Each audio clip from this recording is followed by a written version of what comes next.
Hello everyone, today I'm going to solo lower Blackrock Spire on a level 70 protection paladin with green and blue items.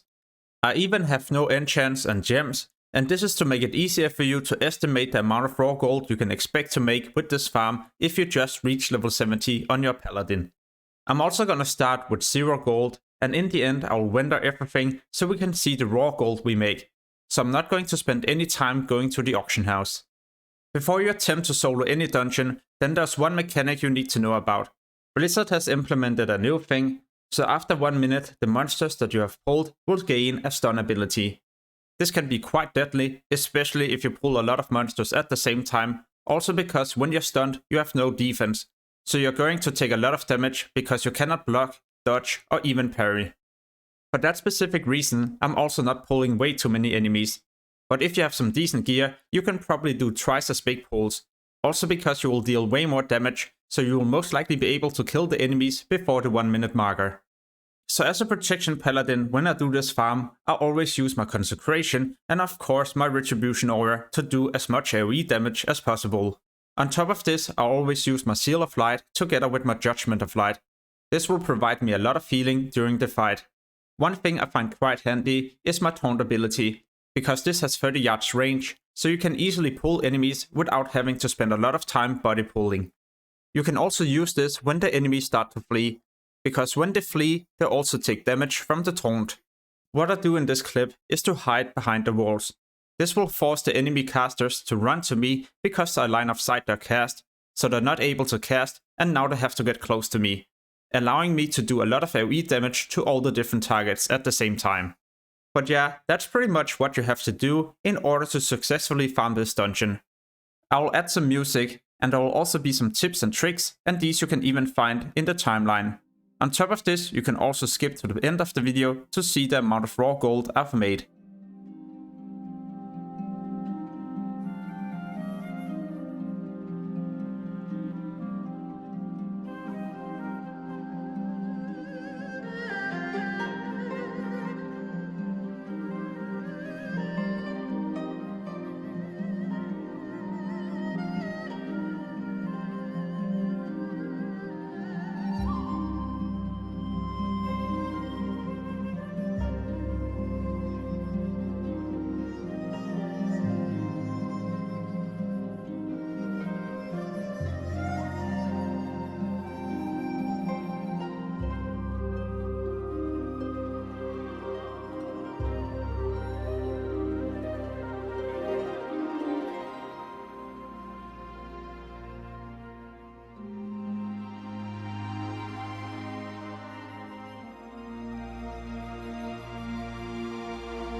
When you get to this location, always remember to also pull the scorpions, as these will generate you some additional gold.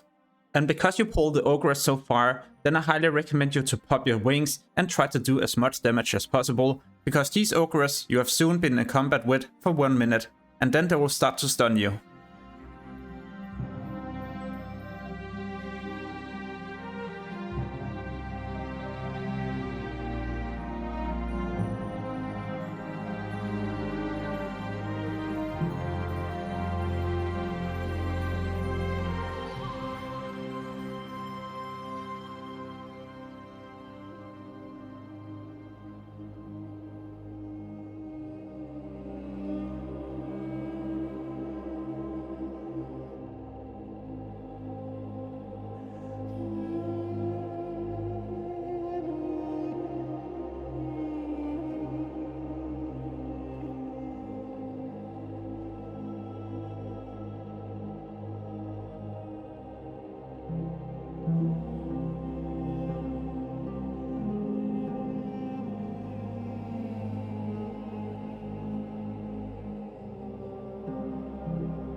In this room, you'll find a lot of Blood Egg summoners. These always prioritize killing, because if you don't do this, they will try to teleport you to their location or a random location, and this can be quite annoying when you try to AoE. So you might want to prioritize killing these before you pull additional monsters. What you might also notice is that I get stunned, and this is because some of these creatures has a stun ability, so be careful with how many you pull. Another thing I highly recommend you to do is to always pay attention to different chests in this dungeon, especially in this room, because usually I find a chest when I do the farm.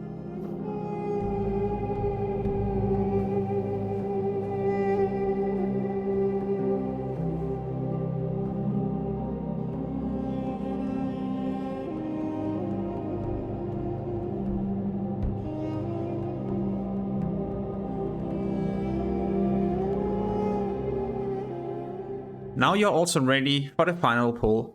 In this case, I forget to even swap to Seal of Light, so I almost end up dying.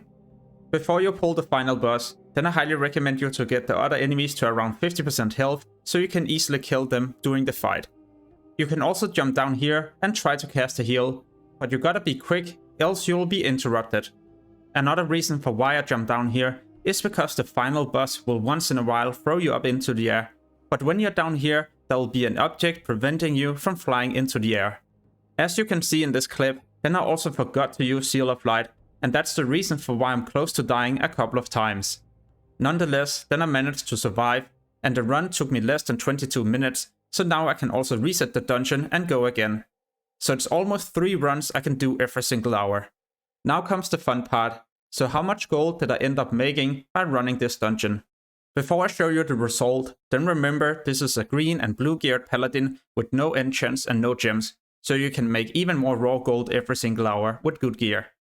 Nonetheless, then I managed to make almost 80 gold in around 22 minutes. So this farm should give you around 210 raw gold every single hour. If you wish to see more pre-patch and Wrath of the Lich King gold making guides, then check out the description for my gold guide or maybe even my channel for upcoming videos. If you wish to get notified when I post these videos, then remember to subscribe and hit the notification bell. But as always, thank you so much for watching and have an amazing day. Peace.